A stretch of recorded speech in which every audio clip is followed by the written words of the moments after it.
Oh, geez, eh? You got to worry about these Freemasons, don't you? Who remembers Cliff Richards? Who remembers Cliff Richard? Cliff Richard in the Shadows? How did he get knighted as Sir? It's beyond me. He never really accomplished that much, and for some reason Hank Marvin in the Shadows and Cliff split up. Not on good terms either. I'll let you be the judge.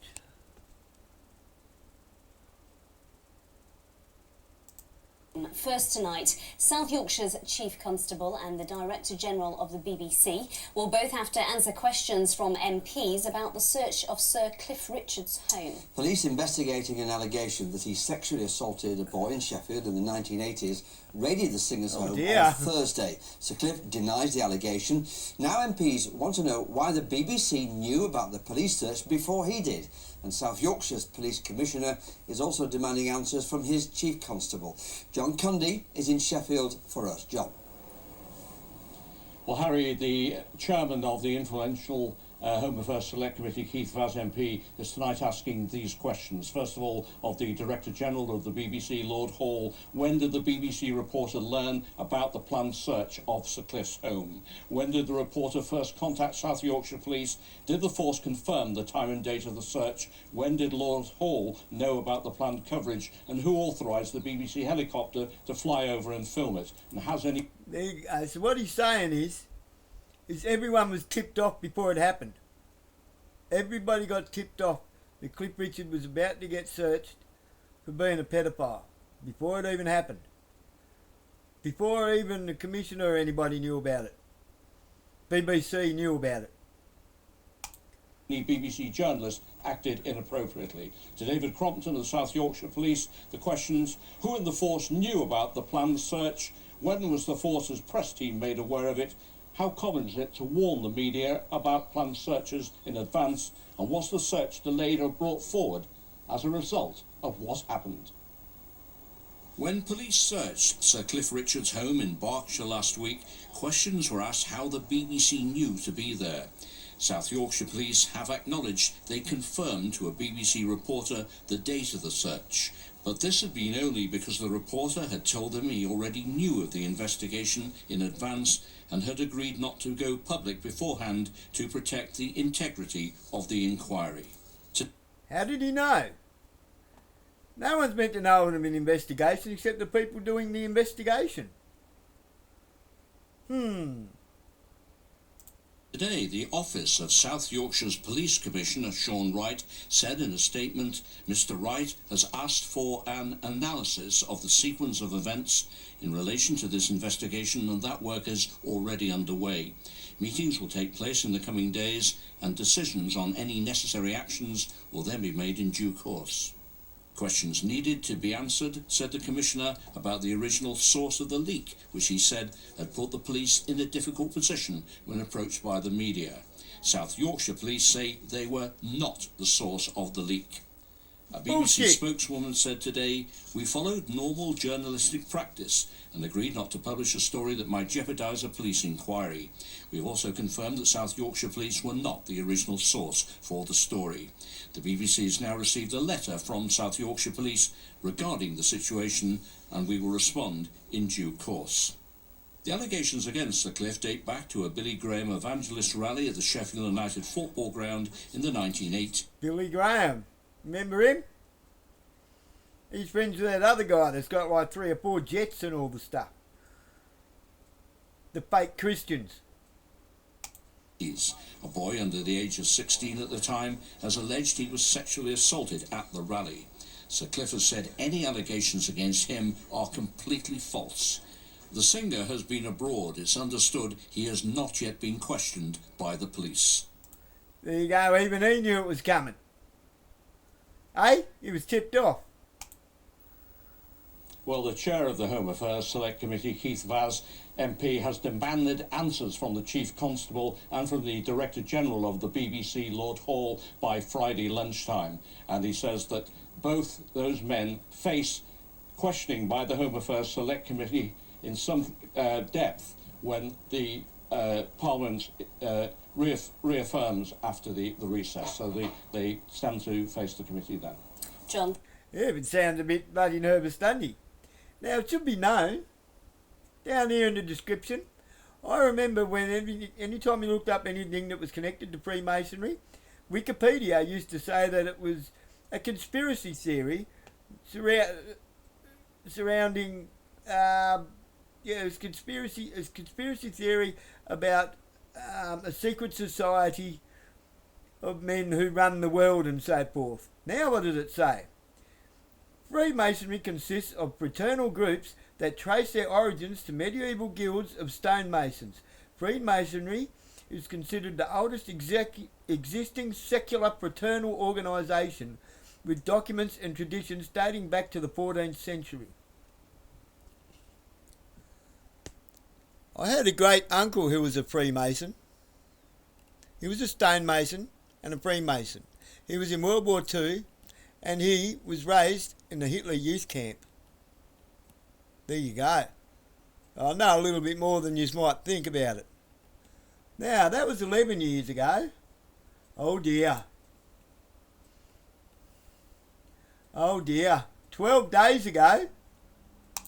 Abiding by the rules of our organisation, if the officer was to treat you in any way differently, then they'd be breaking one of the most fundamental rules of Freemasonry, which is that nobody should get any kind of benefit, be it financial, professional or any other kind, purely as a result of their membership of Freemasonry. So again, that's a very, I've heard that misconception a number of times. Police officers in... So basically what he's saying is that Freemasons don't get special treatment in the community or in society, that they don't do each other financial favours. I call bullshit, because I know different. London, the Met basically, may soon have to declare if they're also Freemasons.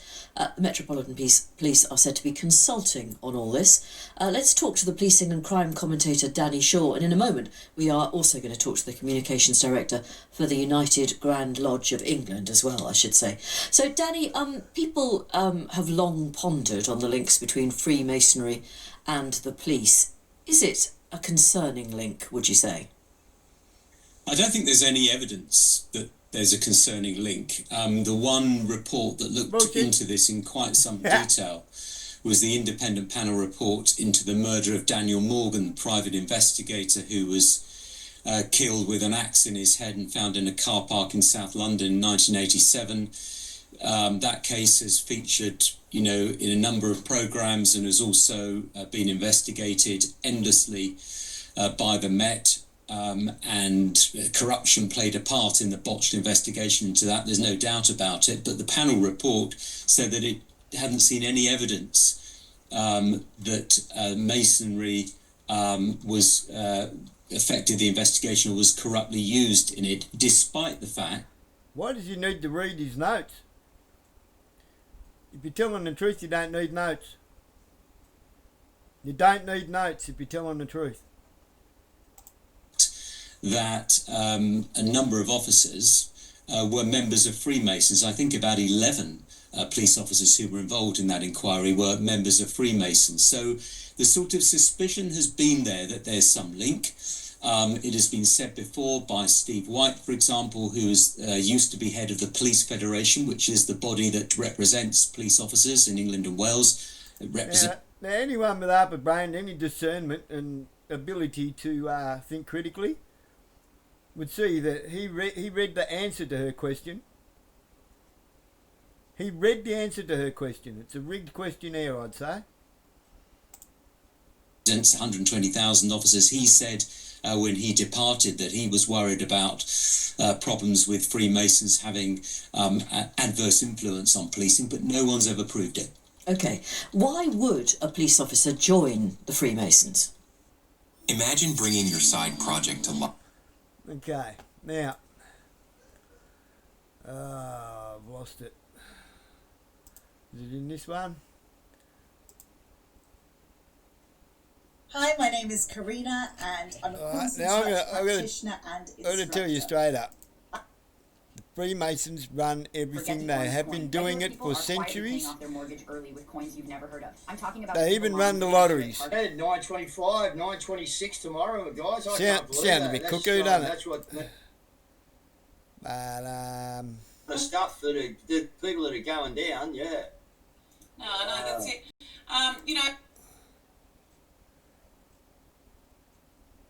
Where is it? And transparency powers in February to understand precisely what age assurance tools they were using. You'd also be aware that the Department of Infrastructure conducted an age assurance technical trial. I want to show you. Here we where go. they tested Here we go. 50 technology. Right. You know, you're a hero, mate. 2 years ago, I tried to get on, and what did I do? Oh, wow, I rang your radio station. The next minute I got 20 counter-terrorism squad down here. I wonder who your mates are, Ben. I wonder. Well, what is interesting is this story from the UK. We'll just sidestep to the UK for a minute. With regards to the Freemasons. Final question about Freemasonry in the Met Police. Why is that something you're worried about, and why is that something police officers need to declare? Freemasonry has been the subject of numerous reports over decades in the police, including recommendations recently that it ought to be a declarable association that's explicit. Nobody's confronted this in the past. We have information intelligence that tells me we do need to confront it, and that's why we published the draft policy, which will be coming into action in the next few weeks. I see evidence of it being linked to misconduct. I see evidence of it linked to expectations of favouritism and favourite treatment. And I also see evidence that the sense that people are part of secret networks undermines the trust of others in the organisation. That's why we're confronting it. There you go. Yes, that was all in England, Great Britain. You might say, well, what's that got to do with us? Gee, I don't know. What has that got to do with us? What has that got to do with us?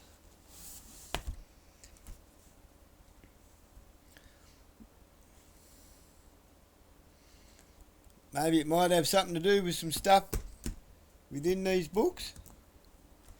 That we are still part of the British Commonwealth. Maybe it might have something to do with the fact that Freemasonry is a worldwide organisation. If you think it just stops at a couple of police stations or a couple of political members of Parliament in England, you are sorely mistaken.